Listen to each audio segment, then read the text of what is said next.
Good afternoon. Good afternoon. How you doing? I'm good. How about yourself? Doing well. Thank you for having me. It's an honor to be here.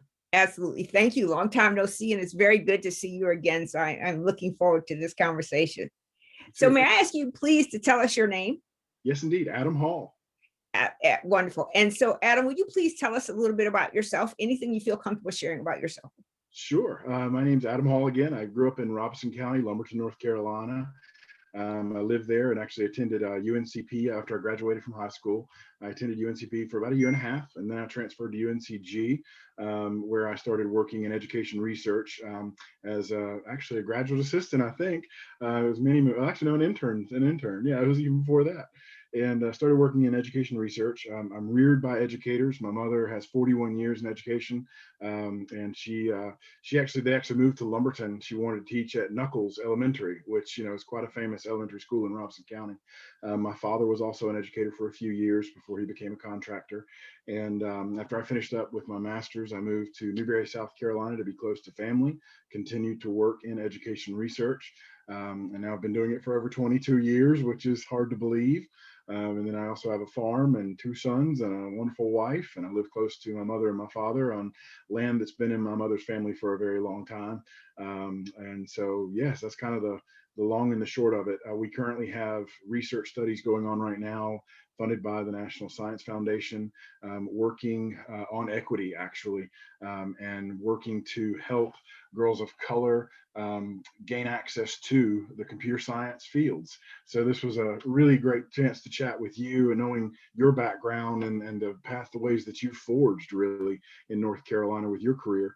And so this was an exciting opportunity to be here with you. So thank you again. Well, thank you so much for doing this with me, Adam. This is wonderful. So let me ask you a question. What was the transition from North Carolina to South Carolina? Did you see any change in the diversity of people? Did you see any change in economics? What was it like to go from New Bern to South Carolina? I moved from Greensboro to I'm sorry. No, I'm you're sorry. fine. Lumberton. I'm You're sorry. fine. Yeah, no, you're fine. I went from Lumberton to Greensboro to Newberry, so it was a bit of a culture shock to go from Greensboro, which is obviously a metro, or growing to be one, to Newberry. It was a cultural shock, to be honest. I was used to all the things that were available, in Greensboro.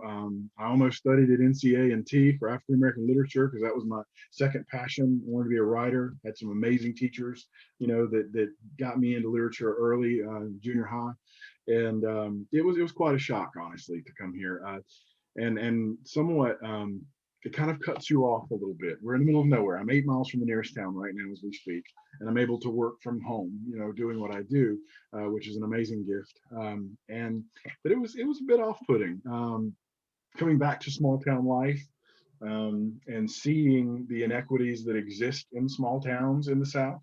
And before we kind of started recording, you were saying, that we hope to see progress in this area of race and how we identify ourselves and how we identify and value others. And I have that persistent hope. I've worked in education my whole life with that in mind, and now that I have my own children, a 10-year-old and a 7-year-old, I just, and it just sounds so naive and so trite, for coming from me, but I don't want them to live in a world with George Floyd's happening.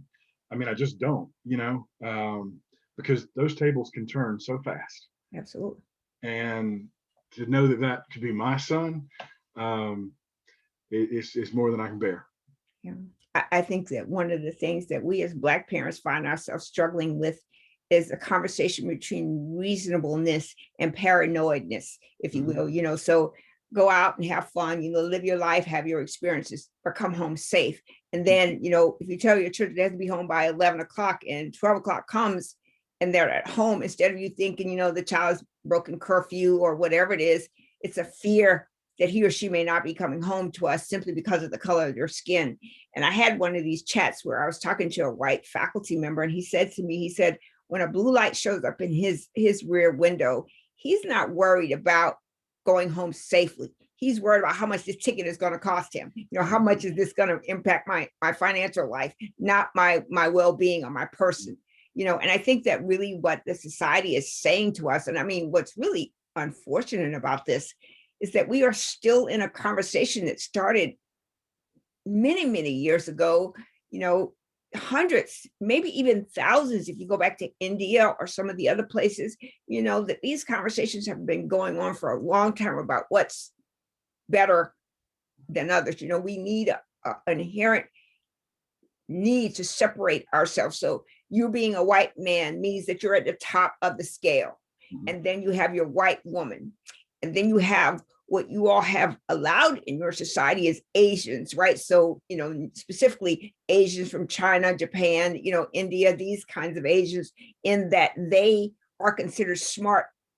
Academically, they're smart. They're able to do math and science in a way that is advantageous to our society. But then everybody else, and it's not like the Asians are on the same par as a white man and a white woman, but they're off to the side kind of as an accessory, not necessarily with their own group until it's necessary for them to be in their own group. And then you have everyone else. And the fact that you may have one drop of anything that makes you dark makes my skin my obvious, descriptor, but also my obvious inferiority. And that's really sad that we still live in a world where that is the case, where Martin Luther King's hope for his four little children, that they would be judged by their character versus the color of their skin, and yet we're still judging people by the color of our skin. And we paid such amazing prices for that, for that ability to be equal. We can't say enough about what slavery was. And then you come back with Jim Crow, Reconstruction, the Civil War, and you've got all these things that kind of end up with where we are, in a way that we fought for integration.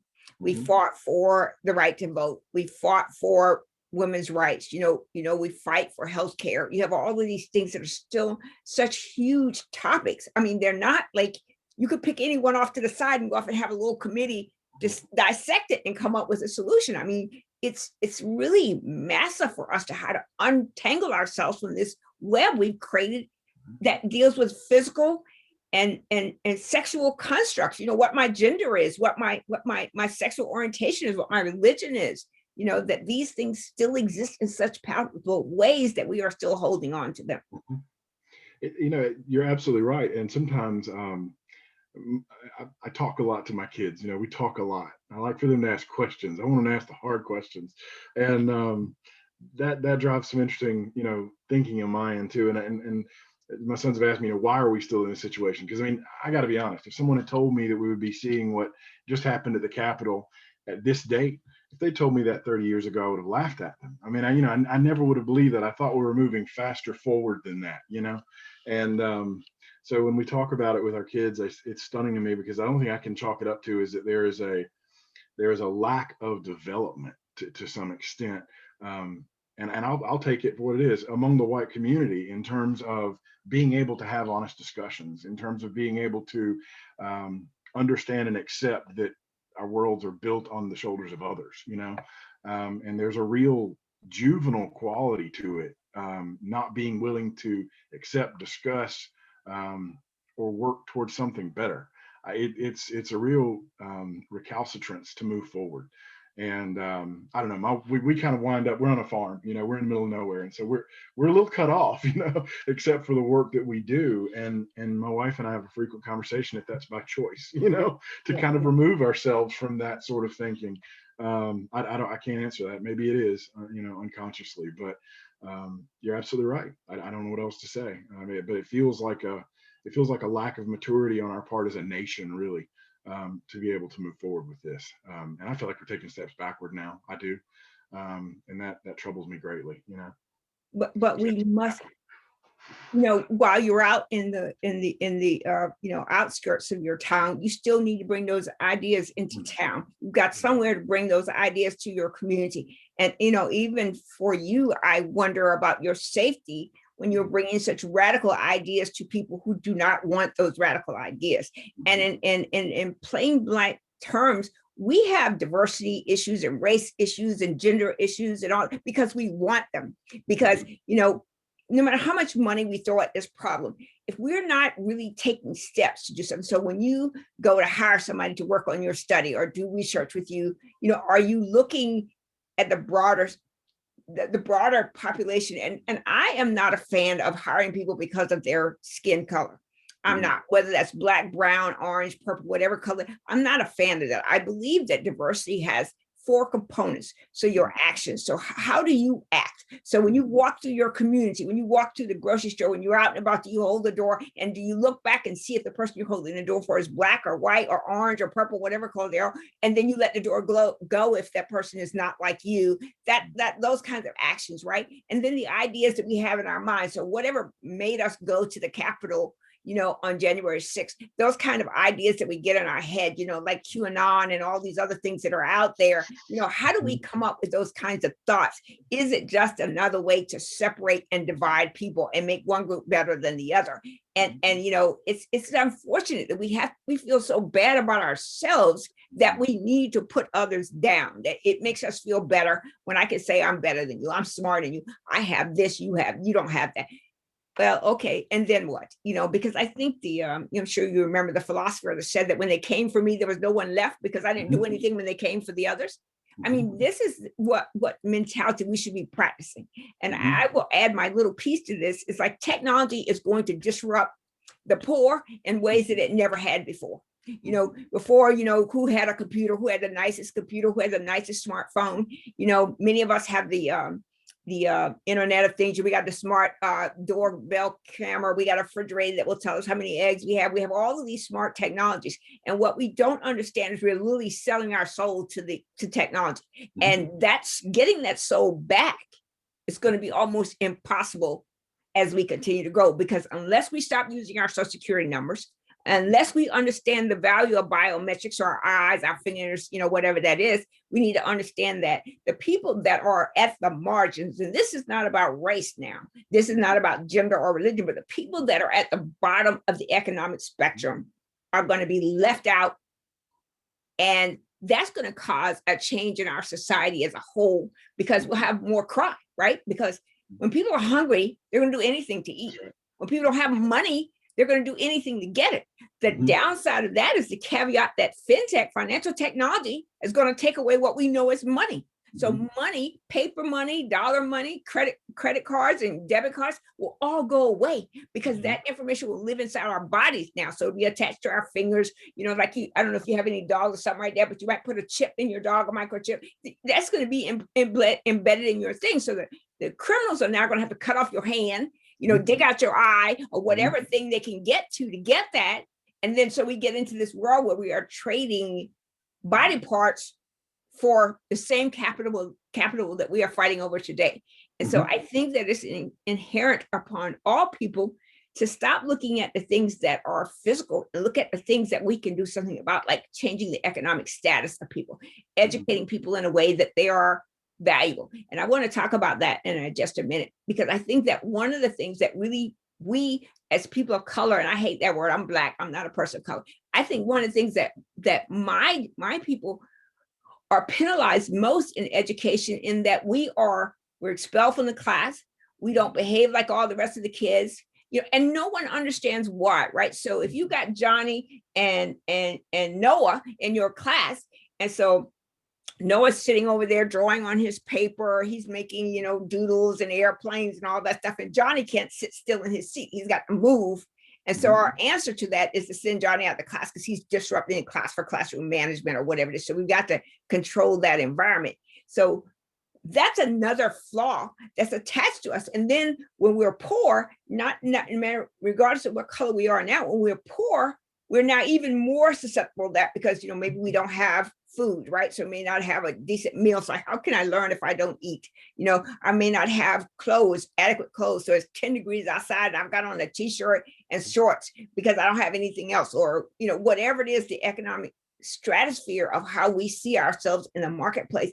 If we don't recognize the things that we need to do to those that have less, and I don't mean less than you or I, but I mean less than whatever that economic status is that we assign to them, the society is going to even get worse than what we've seen thus far.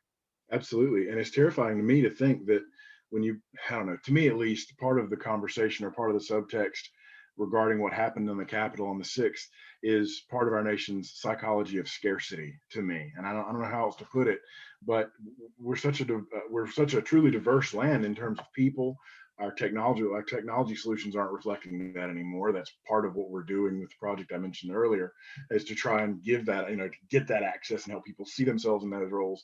But at the same time, we have this psychology of scarcity in the nation, wherein people think, they've got to continuously fight over these resources that, I mean, we're still in the richest country in the world. I mean, to think that you have to take from another to have what you need is just, that's never made sense to me. I mean, even as a child, it didn't click for me.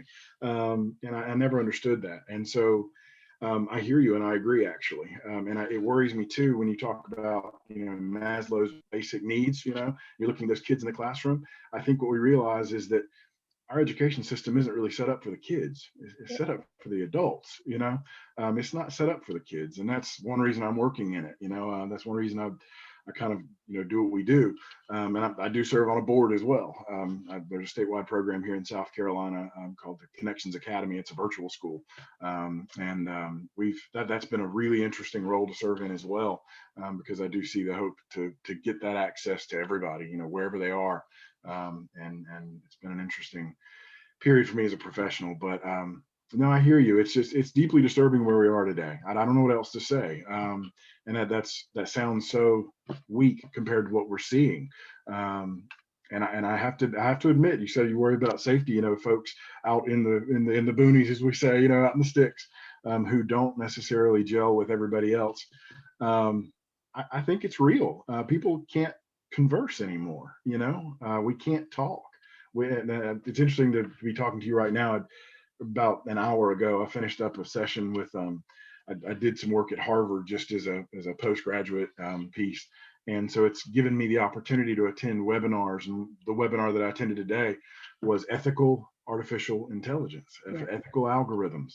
And Dr. Kearns from University of Pennsylvania was talking about these concepts of fairness and how not having a definition of what we consider fair is such a massive part of trying to understand where the technology is going and trying to pull those reins back and get us back to something human, if you will. And I found myself doubting that we've ever been to something human, I mean, we've still got so much growth to make before we can even really discuss fair. And so it was a really interesting session, but I absolutely think you're correct. And I do hope that education is the answer, but sometimes I have my own doubts too, Not yet. It's not the answer yet. But, one of the things I want to say, going back to the Capitol incident, democracy is fragile. Democracy everywhere in the world is fragile. What we define as democracy has some kind of ambiguous term like equal or, something that we all have access to it. And that's not a true statement. We've never all had access to it. The majority maybe had access to it. I don't even know if that's an accurate statement, because I think there are more brown and Black people on the planet than there are white people, but I'm not a statistician anymore, so I don't know that information. But I will say that in a lot of ways, what we have here is that we are fighting for something that we have never really defined fairly for our entire population. We only have it for a very narrow band. And so when the people who went to the Capitol thought that something had been taken from them, they were fighting for democracy. The problem is what is the definition of democracy? What are you fighting for? Because if you believe that the leaders that were in charge at that time were purveying democracy, your fight is valid. You absolutely have to go there and fight and make this case. What the problem is how do we say that you could kill Vice President Pence or kill Nancy Pelosi or kill the governor in Michigan? That's democracy, unless you believe how America was formed, right? So we left England in search of religious freedom. And so here we are in America, and we were constantly fighting, although, England and the United States are miles apart, we were still battling for freedom. And so we did not win that freedom without violence. So if you tether that to democracy is always in pursuit of itself by any means necessary, to use Malcolm X as a phrase, as a way, we're always fighting for it by any means necessary. And if that means we have to resort to violence, we do. And we do at such a way that we don't logically dissect what we're doing, right? So we can move Vice President Pence or Nancy or the governor in Michigan to inhuman so we can kill them. they're going against what democracy is, and they must die. I heard the governor that's under so much scrutiny right now say that, what Nancy Pelosi and others did accounted to treason.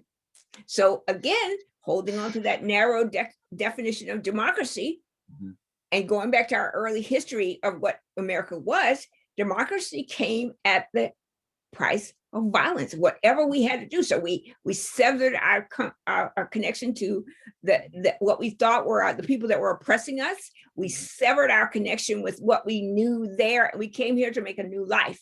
And so we have been slowly crafting what democracy meant for ourselves and for the world. And the problem is the way we crafted the language and the words we string together to make a sentence is not just and fair to all. Agreed. I mean, demos is of the people, and I always, whenever somebody says that to me, I'm like, which people, which people we talking about? Because we haven't been a unified whole ever. Right. And I think that's part of kind of a romantic legacy of what the country is that there was ever a unified whole. And I don't know that everybody wants a unified whole anymore. I used to hope that was the case, but I'm not so sure anymore. And I don't know a lot of people who think, deeply about what's happened recently and what's still happening, feel that way, that we're ever going to be moving towards a more unified or perfect union as we state we want to be. And so I don't know.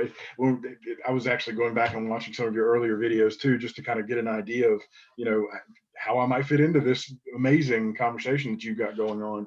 And the immigrant issue came up, and it's interesting. My father and I were riding yesterday. I had to take him to a CAT scan, and we were talking about, immigrants and what was going on with immigrants, and this idea of open borders terrifies him. He's 1943. And I said, it's critical to the promise we've made as a nation. And that started a very interesting conversation. It was a good conversation. But until we're making good on those promises we make, I have real concerns about the ability of the whole to hold together, because we're not making good on those promises right now. In fact, I would say we're going backwards on quite a few of them, especially as we watch the middle class just get smaller and smaller and smaller. And that's probably one of the scariest things on my radar is that middle class shrinkage, because the middle class is that area of safety where you can start to build and grow and let ideas flourish and let, in my mind, democracy flourish. You've got to at least get to that level for people to feel comfortable enough to have that, to be able to grow the future of the country. And that's a big reach now for a lot of people. Yeah, but you can't have immigration policy that would make you a minority. So if you woke up tomorrow morning, even with your logical views, would you feel safe in a country where you were a minority? So white men were a minority. That's crushing, so crushing for a lot of white people to think that they would not be the power structure. And although, they have done, and when I say they, I'm just talking generally in people and race and these other constructs, we have done such a good job of aligning ourselves in categories that keep us here, right? So you could take the basic ones, so skin color, black, white, brown, orange, whatever it is, hair texture and all that. You could take that, and that's a good one. You could spend years on that one. But you get even further to that, right? So you own a farm, so that means you have a little bit of money, and I don't mean a little bit, but you know what I mean. You have money, right? You have land, you have this, you have an education. So you move further and further up the food chain, the more things you add to your list. And so if you are going to become a minority, what must you do to protect yourself in the event that the brown and the black people come and take over? What must you do? And what you must do is continually push your agenda, which means no, no, and no. So what the president that was recently elected did was he talked a lot about make America great. And why that phrase had so much power, because what it was translated to on the internet was make America white again. So he shut down the borders, right? He only let people from European countries come in because the numbers suggest that in a few years, maybe 2040 or so, there will be parity. So there will be no majority group. There will just be, groups, that are, running neck and neck. And so what does that mean to the white construct of democracy, right? So what happens if I want to move next door to your farm and I'm going to have loud music playing, I'm going to have parties all the time, I'm going to have chitlins cooking in the stove, and what did Fuzzy Zeller tell Tiger? Fried chicken and collard greens, so I'm going to bring all these things with me, and to our ideal definition of what success means, none of those things fit in that category. So, I don't want to hear loud music, get that rap music away from me, or whatever it is, that jungle music, as they used to call it back in the 70s. I don't want to see girls walking around half naked, no, I don't want that. That's an offense to my sense of who I am. So we must always create these tiers of people that are better, best, and exceptional. And so where you get to Black, out of all of those groups, is all the way at the bottom. Black is always at the very bottom. No matter how many things we have fought for and won, which gave other groups these rights, we still are at the very bottom. And we are so attuned to that if your sons go out and marry a Latino woman, a Native American woman, an Asian woman, a Black woman, whatever they marry, and I don't mean any harm to people who sexual orientation, but whatever they marry, that one drop of that darker blood invalidates that white blood. So that white blood is no longer a thing. It's now been diluted. It's moving down toward the bottom again. And so there's an old story that has been told in many populations about what color is your ancestors, right? So what color are they? So the lighter they are, the better you fit in your hierarchy, and the better you fit in the larger hierarchy of white people, right? Because if you're getting closer to their skin color, they know that you've got some of them in you, and maybe there's some reasonableness in you. But if you are darker, then that means you are violent, you are, not moral, maybe not even human. So, we've got so much work to do in this space. I was really interested to hear you talk about some of the work that you're trying to do, but like, I started a company that all we do is destruct race and gender and sexual orientation in information technology. I don't work in any other space. I don't work in human resources. I just work in, because I don't know how familiar you are with technology, but Google in 2015 released their facial recognition software. Amazing, because of why we have facial recognition software today. The people who created this were all white. And the reason why you know that is because on day 2 of that release date, when it saw a person with my complexion or anything darker than your complexion, it put up a picture of a gorilla. A gorilla. I remember that. So yep. Wherever we are, if we don't fix technology, we are lost.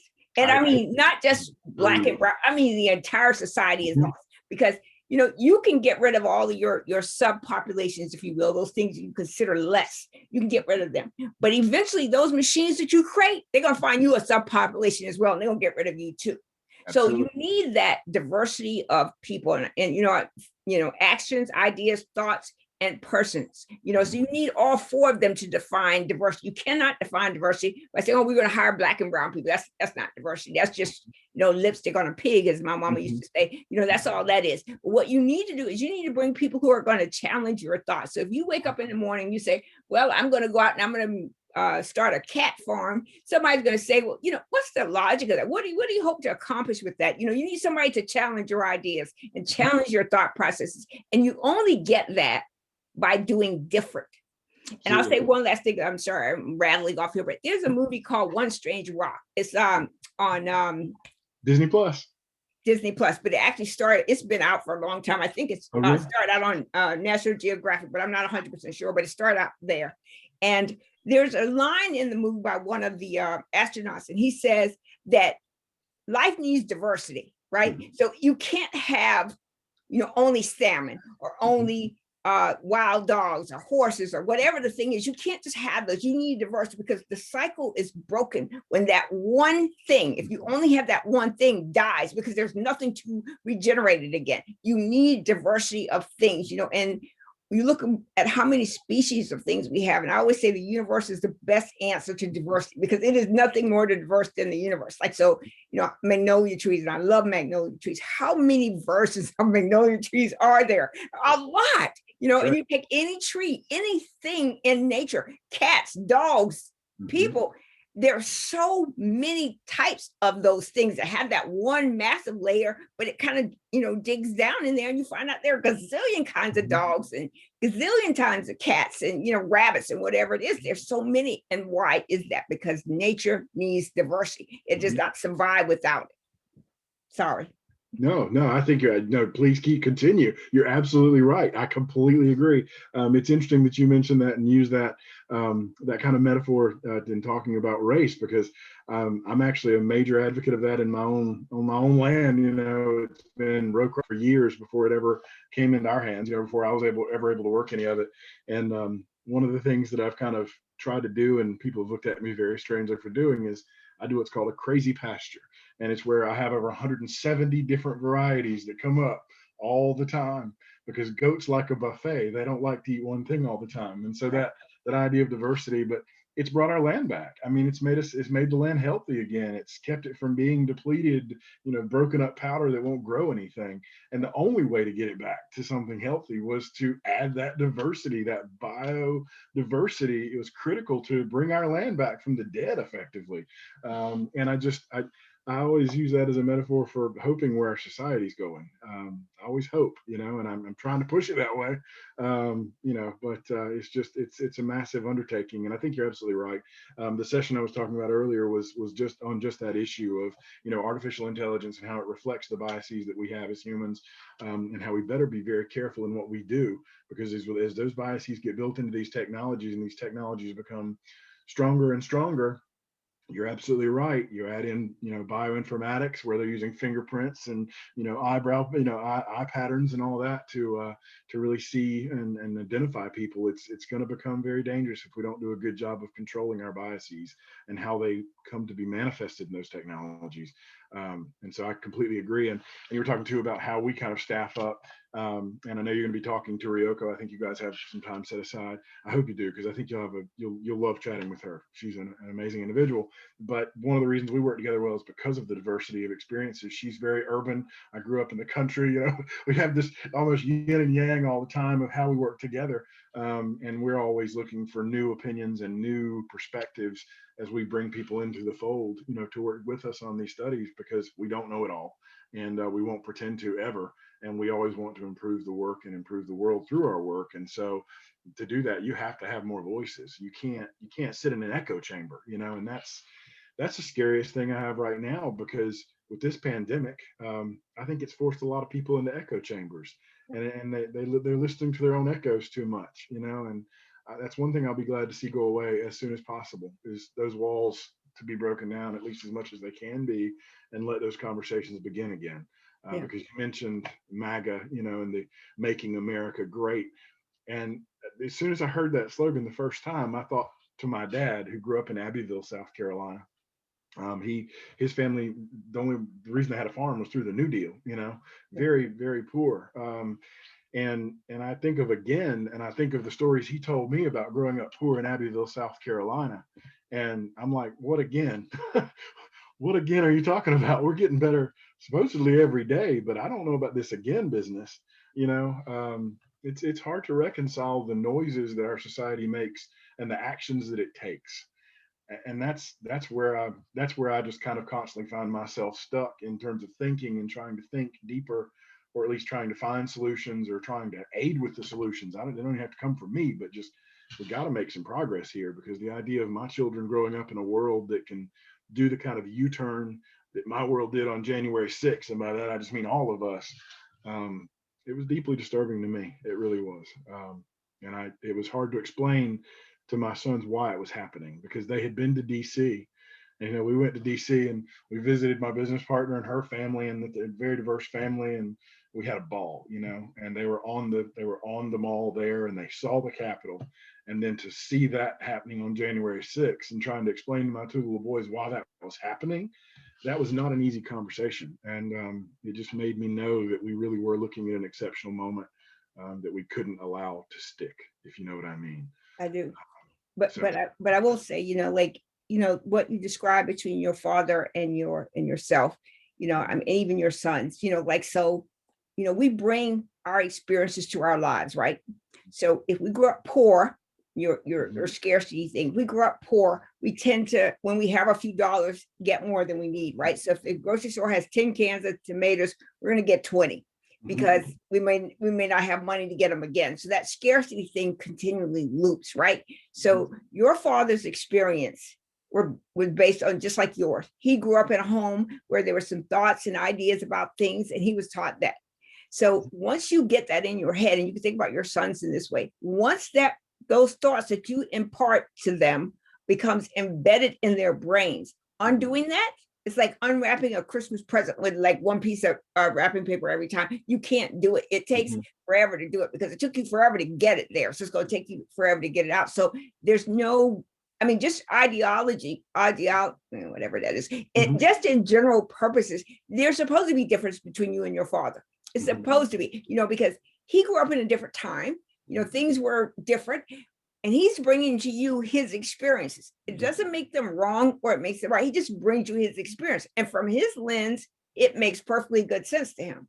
Now, hopefully, if you've imparted to your sons this, when their turn comes around, they're going to bring their experiences. And if society says those experiences are wrong, they're going to have to go and figure out how to unpack that and restart again. But it's not going to happen overnight. So I always tell people it's going to take my generation, the baby boomers, and probably the generation that comes right behind us to die before we could actually have a reasonable conversation about race. But the problem with that is that even when I die and the children underneath me die, those thoughts will already been imparted. So do they get pushed and pushed and pushed out as thoughts? And so I think that one of the things I wanted to say about technology, especially these emerging technologies that are coming along. So, people need to be really careful about this, to think about this. So when you program a device to do certain things, or a robot or whatever it is, you program it to do some certain things. We've seen this in science fiction so many times, right? When that thing learns what you've told it, so this is going back to the relationship between you and your father and you and your son, right? When it gets everything that you've told it, what it's going to start doing is thinking about what you told it. So if you told that device that the only thing that matters are white people with blonde hair, blue eyes, certain height, all these things. So you told it that. So when it processes all the people that fit in that category, it's going to realize it's short. And they say there's a gazillion people on the planet, and everybody in this data set, it's like maybe 50 million or 60 million people.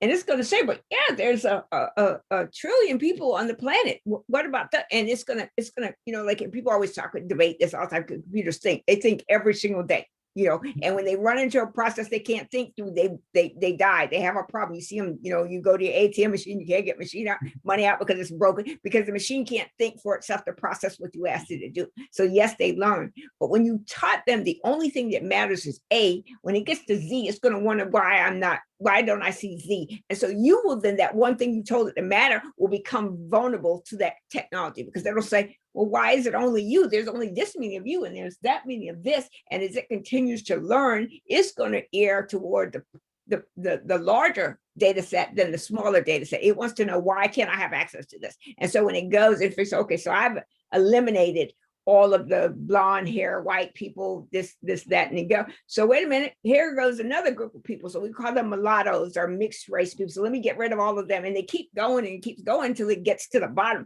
As that old saying by the philosopher says, when they came for me, there was no one, because you've not told it to protect your entire data set. You've only told it to protect this one piece of your data set. So it's important that people thinking about these things really be careful about building in inherent and complicit bias, because when you get those places, you get to a place where you make yourself vulnerable as well as you make other people vulnerable. But enough about that. So I want to ask you about education. So it's really a fascinating space. So what I find amazing about education is why we think that education needs to publish who's right, who's wrong, the really smart people versus the really not so smart people. why is it necessary for us? Is that also in the space of making one group better than the other, that we need to tell everybody who's doing really well and who's not? As far as the academic publishing model, is that what you're referring to? That's an interesting question.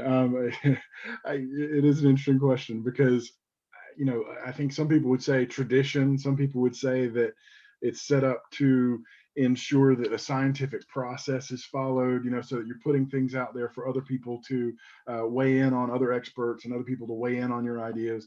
And it's interesting too, because, technology is starting to address that as well. And we're starting to see these open source, publication models, which I'm actually a huge fan of, because we've seen, I think throughout the pandemic, we've actually seen a lot of really interesting things happening where studies would be released that had some specious findings, and, they would start to get weighed in on by other people, and there would be retractions. I actually follow a website and a Twitter account that does nothing but scientific retractions. And it's fascinating because they don't make as big of a deal about pulling it back as they do about putting it out. Pushing it out. Absolutely. Exactly. Yeah. It's just like in newspapers, they have the retractions and those small pieces. Yeah. And so, but I'm with you. It's a fascinating concept to me too. And I don't actually understand. I think it actually in days past, I think it was designed to kind of keep the top at the top. And I think, oddly enough, I think they are now using, and they being the folks who are doing kind of the open source publishing models, they're trying to take technology and make it more open to all. I hope they don't get hijacked in the process in terms of, being swayed one way or the other. But it is fascinating to me because, and I think education, you've hit on something rightly so. You go back 50 years and look at research papers, you can find all the evidence you need for any sort of divisive rhetoric, any sort of divisive practice, divisive pedagogy. I mean, you go far enough back, you can find that paper somewhere and cite it and say it's good practice, and we know that's not true now. And so that's kind of that natural evolution of thinking and of the sciences. And I hope education can adhere to more of that kind of evolutionary, getting better all the time. But as you watch policy get formed, I'm not entirely sure we go in that direction sometimes. We get swayed by people with money. We get swayed by ideologues who may not have the best interests of a large group of people in mind, or even the interest of anybody in mind. Sometimes I wonder.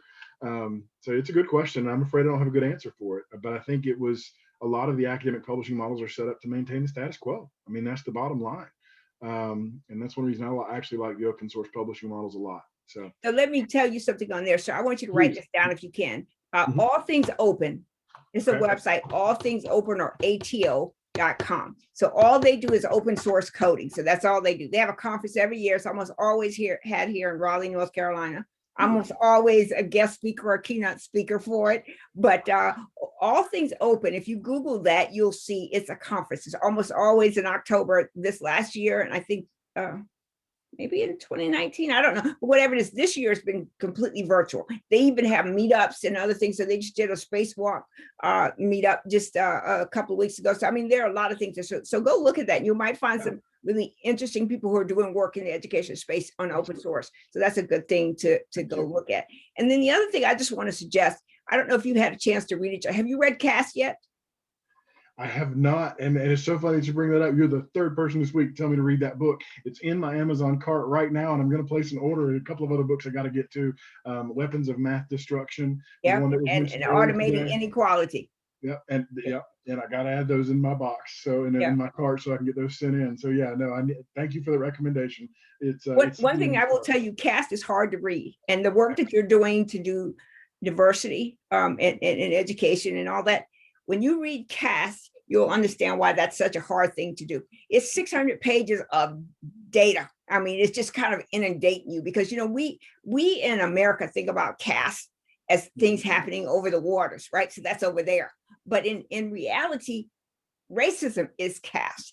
And when you read that and you hear the logic of what this is a New York, what she said, New York Times, editor. This woman has, amazing credentials, and to look at her research that she has done is phenomenal to read this book. I mean, the first part of the book, it's kind of a choke down, but you get to the middle of it, it's just really, it's hard to read. I will just tell you, as a Black person, it's hard to read. I don't know if you'll find it that way, but it's really hard to read, to see how little we matter in our world, how it's important. I was talking to somebody not too long ago, and they were talking about Mr. Floyd, right? And so one of the things in the book is she says that, white Southerners had such a policy that said, we never call a Black person Mr. or Mrs. or acknowledge them other than by their first name and their last name. And if we aren't comfortable with that, we call them boy or gal, right? So just little things like that, or to see how America's model of slavery and Jim Crow influenced Adolf Hitler and Germany, like if there are these parallels between these things. And you think about that, sometimes when we open up our mouths to speak or we take an action, we don't realize who's watching us. And this is really amazing for our children, right? So, that you can't sit in your house and have a tall glass of vodka with your kids sitting there because they don't think it's okay to drink. And I think that's maybe an extreme example, but the point is you have to live according that somebody's watching, always watching you. So if you constantly put out things out there, others are going to try to adapt it. And look at how much Adolf Hitler cost the Jews in Germany. This is just one of those things that just is mind-boggling, that this man was a Jew himself, and he hated himself so much he tried to destroy his people, and he used the foundation of America as the logic for doing what he did to the Jews. When you think like that, when you speak it out like that, you get to a point where you think, oh my God, really? So we really have to be careful of what we do. Now, going back to education, one of the things that I think is interesting is, so here we are in the middle of a pandemic, right? And so I don't know about South Carolina, but we here in North Carolina has been away from our offices probably since mid-March, maybe a little sooner than that. But, America first heard about COVID in January, right? And we don't wait to tell everybody until we get to March. And by then this thing is just everywhere, and so here we are, 400,000+ people dead, and we are still trying to catch up to this. But in this, what this thing did for people who are poor, in living situations where it's not ideal to learn, remotely. And so we've had to go home, and we've had to figure out how to continue to educate and advance populations that have been left behind, just marginalized normally. So when you're in the classroom, so now we're at home, the digital divide still exists. And I don't know who thinks it doesn't, it does. And what's interesting about the digital divide is based solely on the pieces that we can attach to a person, their economic status and their color of skin. Now, that's not to say there aren't poor white people out there. There absolutely are. But one of the things that we do as a society is we don't want to be associated with you if you're poor or whatever it is, but we will make the information available to you so you know where to go find it. We used to say in the Black community, the white people kept a handbook from us so we could see what all the rules were for how to live in America if you were Black, right? So, we don't get access to the handbook, but even if you're poor and white, you have access to the handbook. Now, whether you know how to read the handbook or interpret what it's saying, you still have access to the handbook. So for kids of color, and I hate that word because I don't know what that means, because everybody's of color. So, white is a color unless you make it a null and void. Everybody's of color. So I don't know what that means. But for Black and brown communities, school is hard enough in person. So now I'm going to send you home, and I'm going to let you figure out how to get that. So do you have enough to eat? Because we got to go back to that beginning, right? If you're hungry, you can't learn, especially if you're really hungry. I mean, you haven't eaten that day or the day before. Learning is going to be really difficult. Some of us live on just one meal a day, so we were okay with that. But for the most part, most people eat 2 or 3 meals a day. And if you're only getting one and you're in a rigorous environment like school, how do you do well? So what going home meant for Black and brown communities, without the larger community recognizing what this was going to mean and developing a process, right? So I don't know, you said, so you don't remember this, but back in the day, we used to have bomb drills, right? So if you went to school, they'd have a bomb drill and they'd rush you down to the basement or somewhere. And I think now they do hurricane and tornado drills. They do shooter on site drills and things like that. But we had the same thing when we were little, but you learn how to prepare for what's coming. And so we've done this for, if hurricanes coming, snowstorms, all these things that come along, we've got preparedness plans, right? Fire evacuation, we've got all these preparedness plans, but we didn't anticipate this was coming. We didn't think about that there's a possibility that society as a whole would be relegated to home or relegated to away from their normal spaces of operation. And here we are now with this thing, and we are trying to backtrack. And so there's a lot of discussion in the education spaces about how has remote learning affected Black and brown and poor communities. So can you speak to that? I can't with specific numbers, but I know it has had an outsized impact on Black and brown communities, poor communities as well. And some of the work that we've done, actually, I've had the opportunity through we had these annual, we were evaluators on some of our projects, and we get the opportunity to interview teachers up and down the Eastern Seaboard, really. And we've been able to talk with teachers who are working specifically in one case of one project with L students, English language learners. And we've been able to hear, the stories of students who, I mean, these are lenses that a lot of people don't think about, and I like to share these findings verbally with people as much as I can, because, I'm listening to a teacher tell me that she had students who, had a tough home life to begin with before the pandemic hit. And these kids were working, after school jobs. Well, as soon as the pandemic hit, that just meant they could work all the time. They could work full time and then do school at night, Right. Trying to catch up. Right. And you think about kids who are already struggling, families who are already struggling, and then to find out in the middle of that, we're deporting families. I mean, it's madness. And I mean, we've got communities in some of our projects that have been faced with that. I mean, the parents have been deported. The kids are here by themselves, working full-time jobs, taking care of siblings, and going to school. And when you start to talk about those sorts of scenarios and the negative impacts on kids, it's hard for a lot of people to grasp, and a lot of people just won't accept it. I mean, I have family members who won't accept that that's a reality faced by a lot of people. Doesn't matter that I've got proof of it, it's still outside their realm of what's possible in this country today. And I think that's an important piece, is the narrative of what our country is and how it is right now. Because if once you become cut off and you're kind of in your own little cave or in your own little community or culture, it's awfully easy to put the blinders up and say, everybody's living the way I'm living. What are you talking about? And as you just pointed out, it's not true. And this pandemic has really brought that to the surface, I hope, or maybe just shoved it back into the shadows. I'm not sure which has happened. But I think the stories that kids are going to have to tell when they do come back into the classrooms are going to be harrowing. Yeah. And I think that the work that educators are going to have to do to make up for this massive learning gap is going to be a price we'll be paying as a nation for a long time. And I'll say this, there was a plan in place for how to deal with pandemics. And the administration that was in office took that plan, went, it's not ours, and threw it to the side. And I'm not saying it was done. It wasn't perfect. It wasn't the only answer, but we had an idea of how we needed to proceed, and it wasn't followed. And we didn't listen, and we didn't care what the experts had to say, and we're paying the price now. And I just hope history records that truth, that we did know, but we chose not to. And that, to me, is the darkest part of this moment in our history as a country and as a people, as a human people, that we did have answers. We had pathways to deal with a pandemic, and we set them aside because of basic tribalism and just an incompetence. I mean, I don't know what else to call it. But can I ask you something about that, though?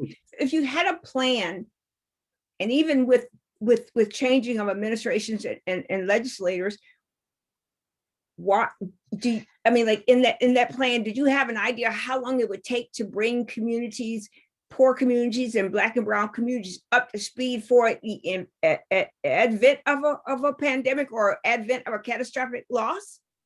I mean, I'll admit I haven't read the entire plan. I've actually seen a copy of it. It's available online. It was put together, finalized by the Obama administration. It was actually one of the final pieces, from my understanding, that they put together as far as, finishing up the publication of it.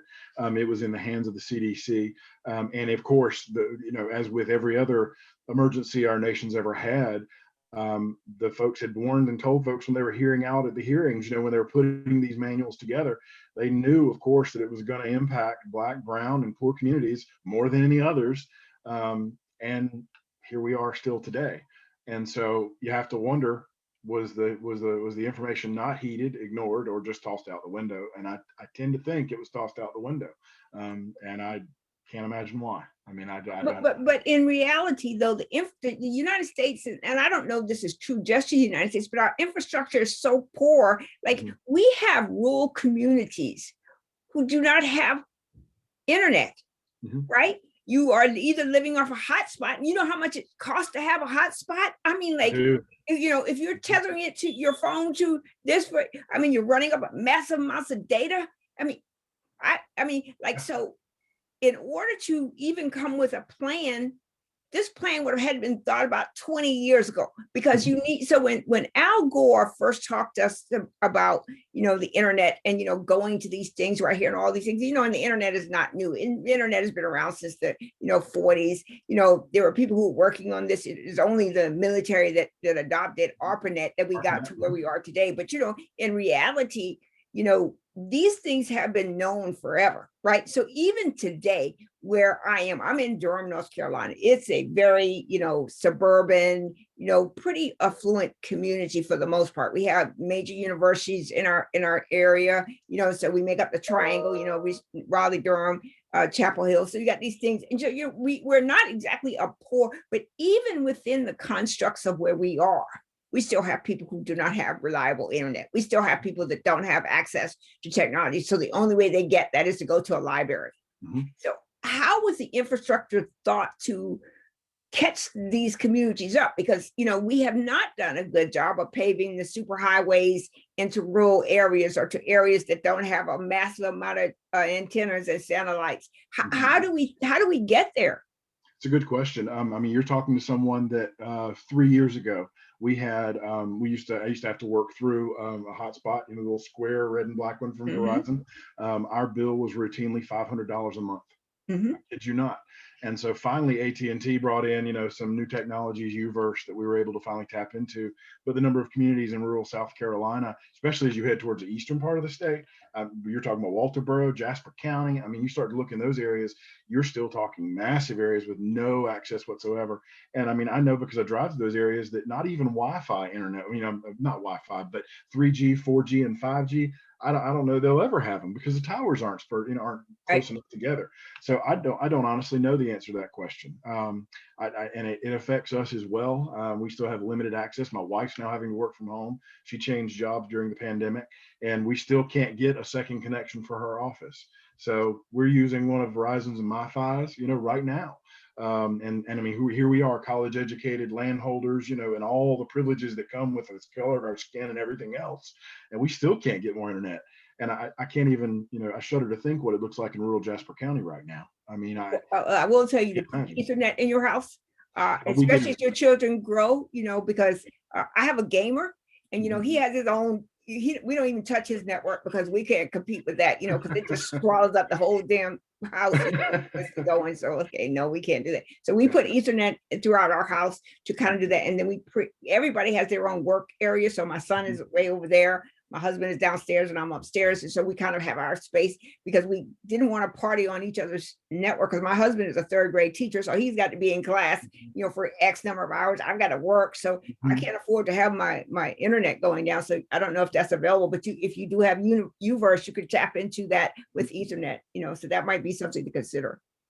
Yeah, we've got it here. My wife has actually set up. We set her up an office in a little outbuilding we've got, and it's worked out well for her with one of those MiFi's. But AT&T tells us they're going to get it one day, but we're not holding our breath. I'll put it that way, because there's just, especially with the pandemic, everybody who could get on got on, and now they're out. I mean, there's no more service available.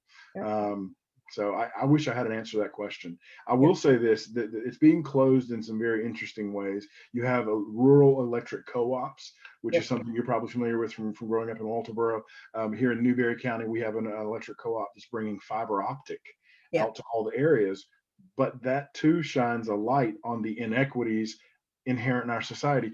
We're on the end of the county. Now, this is just how petty this world is. We're at the end of the county where there's not a lot of money. But at the other end of the county, there are folks who live at a lake. And that's where all the money in the large houses are concentrated. They've had internet on fiber optic for years. We're over here, we're back up to a national forest, rural farmland. They're saying we'll be doing well if we get it this time next year. So even in these small rural southern counties, there's that hierarchy you were talking about. And it's just mind-boggling to me. I mean, it's just deeply. And I think when you guys worked through this plan, you talked about that President Obama's administration, you are going to have to figure out how to go into communities, especially if you're really looking at bringing equality and access to everyone, you're going to have to go into these rural communities where first these people are fighting to stay alive every day. So their lives are constantly in turmoil, right? So, I might sell this computer you gave this kid to take home because it might get me some information, get me some food, it might get my light bill paid. So, I mean, your plan has got to come with some kind of process that includes addressing the infrastructure, addressing the economics, and then addressing the education, right? Because what's the other side of technology, right? So you got data breaches, you got piece of personal information being stolen and sold, and data brokers and people out here constantly munching on the technology that exists. So you've got so many pieces that plan must include, to think through how do we get to these places. So if, God forbid, there's ever another nonsense like this, that we have a system in place that, we can pull the emergency lever and go into, production mode, right? We can go in and getting people what they need. We can make funds available. We can open up food pantries. We can do all these things that are necessary for children and educators to be successful in their work, right? Because if just say you got all the internet in your home and you could do all that, and your kids or whoever you're working with doesn't, okay, you're there, but nobody else is there, or they have unreliable internet. And so some days they're there and some days they're there and some days they're not. What then? So the infrastructure must include, the plan must include all of those components, plus so many more that are so granular. You've got to get all the way down to the nitty gritties, right? Because what you just said, so you're on one end of the county, somebody else is on the other end of the county. And so I don't know if your school systems are done like we are, but you go to school in your county or your area, right? You don't go to, you could actually ask for an exemption, but people who live in Durham don't necessarily go to school in Chapel Hill or Raleigh. They usually go to school in Durham. So when you think about that structurally, so how big is your county, right? So what's the land mass between point A and point B? So, when you come that, you've got to really break it into little pieces that says, well, zip code X, Y, and Z has X number of resources here. So here's what we need to bring to it. So those plans need to kind of think about that. But I will say one of the things, education is the one hope we have. It's the one hope we have to bring about change. If anything is going to change the world, it is education. And there are going to be a lot of people resistant to it. But if we can be consistent in our message, if we can be telling folks how to use what they have and then making ourselves available to help, right? So one of the things, my favorite things to pick on is like you call the technology company and Apple may be the exception. They have somebody you could talk to a person, but everybody else sends you to a link that sends you to a link that sends you to a link, and you end up in this trail of links, and you end up back in the beginning again. You all somehow always go back to the beginning. So for those communities, they're going to need support too, just on how to navigate what you give them, right? So if you give them a laptop or you give them a Wi-Fi or whatever you give them, how often does it need to be updated? It needs to connect to the network, all of these pieces and parts. So it requires educating to educate, right? You've got to go in and educate on how to use what you were able to provide. Absolutely. And I will say this, you mentioned that you might one day call South Carolina home again. And I'll admit my wife and I are constantly questioning ourselves if we're going to stay here forevermore. So I'll say that in openness. But at the same time, there were things that did happen with the pandemic where it did open my eyes in some positive ways. I don't want to overplay it, but there were schools that use the school buses that were no longer ferrying kids to deliver meals, to deliver technology, to deliver materials. And the ones that jumped first are those districts where you really have to look at the leadership and say, wow, you really understand your community. You really care, at least, or at least on the surface, you want the appearance of caring about your families and your children and making this as non-disruptive to their education as possible. And then you have other districts that simply showed how completely disconnected they were from the populations that they served. And I hope those legacies stick around. And by that I mean I hope people remember that when they go back to the polls, when they go to support whoever's running for office as things come back around again. I hope that folks have a memory of what's happened with this pandemic. And sometimes these sorts of situations do bring about amazing change. And I'm not a total optimist all the time, but they say at the heart of every cynic is an optimist at heart, just hiding it. And I do hope that this brings about some of that change that you're mentioning, of looking deeper at the infrastructure, but looking deeper at the needs of the children, and the communities that have been impacted by this. So Absolutely. I agree. And I admire the work that you do. I hope you are successful and you find what you need. And I will put myself out here. If I can help you, please, reach out anytime. I'm happy to help and I can. But I think the work that you do is admirable. I am absolutely a fan. But I think that you've got a lot of work to do. So I am anxiously awaiting to see what you all come up with, because I think that these things really need people who are really, intellectually aware, right? So they're not just thinking in their little box, right? So all I care about is the people that live in my four walls, but they're thinking about a larger, population, how to make that population better. Because I think it takes people like you who are doing this work or in the trenches every day, constantly opening up minds, which means conversations like ours, conversations with others, like these are the kind of conversations that get us to that place where we may stop shooting ourselves in the foot. I hope so. And I think your series, I was really amazed when you invited me in. Because I started looking at your videos and I was just amazed at the amount of dedication and work you put into this. And I think you're further along than we are in that area. You really have pushed the boundaries in terms of talking to people and breaking down some of those walls. So I appreciate your series more than you'll ever know. And I thank you for letting me join you today. And I hope you get to have a great chat with Ryoko. And be forewarned, she might take you up on that offer. She's always looking for folks who have helped to build pathways for prior generations, and tap into their knowledge and their wisdom, and leverage that to help future generations. So be careful what you offer up. You may get a phone call. So. But I really want to see change coming. And what I've heard is these chats are now artifacts that will go into the halls of our history, and that people can go back and look at how much the struggle existed, but then also see how diverse we were. Like, to talk to a white man or a white woman or whatever it is, we aren't just narrowing this to some argument for this. What I'm arguing for is to look at the best example we have, which is the universe, and understand that we need difference if we have sameness. And when you look at the DNA or the genetics of who we are something like 99-98% the same regardless of what we are. So there's still a large amount of sameness in us, but the pieces that are different are so necessary. Because if you look at a bunny rabbit, or I used to know rabbits really well, but I forgot. But if you look at rabbits, there are a gazillion of them. The little jackrabbit, the little we all know that they reproduce well, but I mean, rabbit is not just a rabbit. It's a lot of different kinds of rabbits, and based on where they are in the world, the rabbit that it is, right? So some rabbits need to live in a hole, some live in a pen.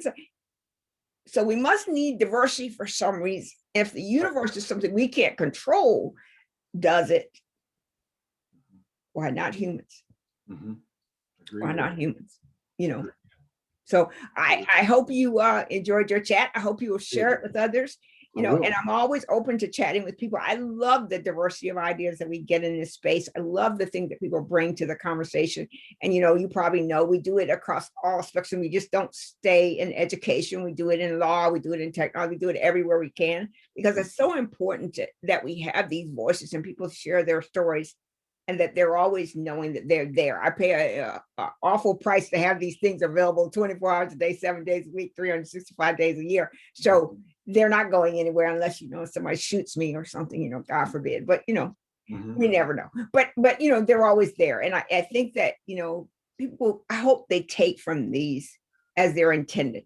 I don't have an agenda other than to match the universe, but that's it, so. I'm very grateful you took time to talk with me today, and I welcome you back anytime you want to come back. Come back. You got my email, you got my calendar, come back. Well, thank you. I really appreciate it. It was a great honor to add my 2 cents worth in, and I thank you for your work. You're building something amazing, and I just hope enough folks are seeing it and paying attention. I hope you've got plans for a book, because I think you have the material. You've got an amazing body of work that you built here. So thank you. It was a great honor to participate, and I thank you for your efforts. Absolutely, but they are everywhere. So the chats are. So the EDUCAUSE, I know you know who EDUCAUSE is. they are carried on EDUCAUSE, you know, the Educause. IT piece of higher education. Cool. They're covered on EDUCAUSE, so you can look in EDUCAUSE and you can find them. Yeah. So they are everywhere. They're not just what I have on my YouTube channel. They're out there. I have a podcast that I do, and maybe you can come talk to me on my podcast too. You know, so they're everywhere. So they're not just limited to what I put on my YouTube channel, because I share them with everybody and they've taken off like a flower floating in the wind. You know, they're everywhere. So I hope that they are tools that people can use to see what's possible. Well, thank you for your efforts. It's amazing. And it was a great honor to be here. Thank you. Absolutely. So I'm going to send you a link once the video converts. Please watch it. Make sure that we did what we were supposed to do, and it's good to upload it. And then once you review it, let me know if I may upload it. Okay. Thank you so much. I look forward to seeing it. Thank you. Excellent. So you have a wonderful day, a wonderful weekend. And what is the weather like where you are? You know, are you cold or is it warm? It's the temperature right now. It says, hold on, I can give you that. I think it's around, I think maybe we're hitting 50 today. It's not as cold as it has been. It's warming up a little bit, but I'm not in New York, so yeah, absolutely. Okay. Same here. Absolutely. We're about the same temperature. So thank you very much for that. I appreciate it. And I look forward to talking to you again. Thank you. Take care. Bye. Thank you. Bye-bye. Bye.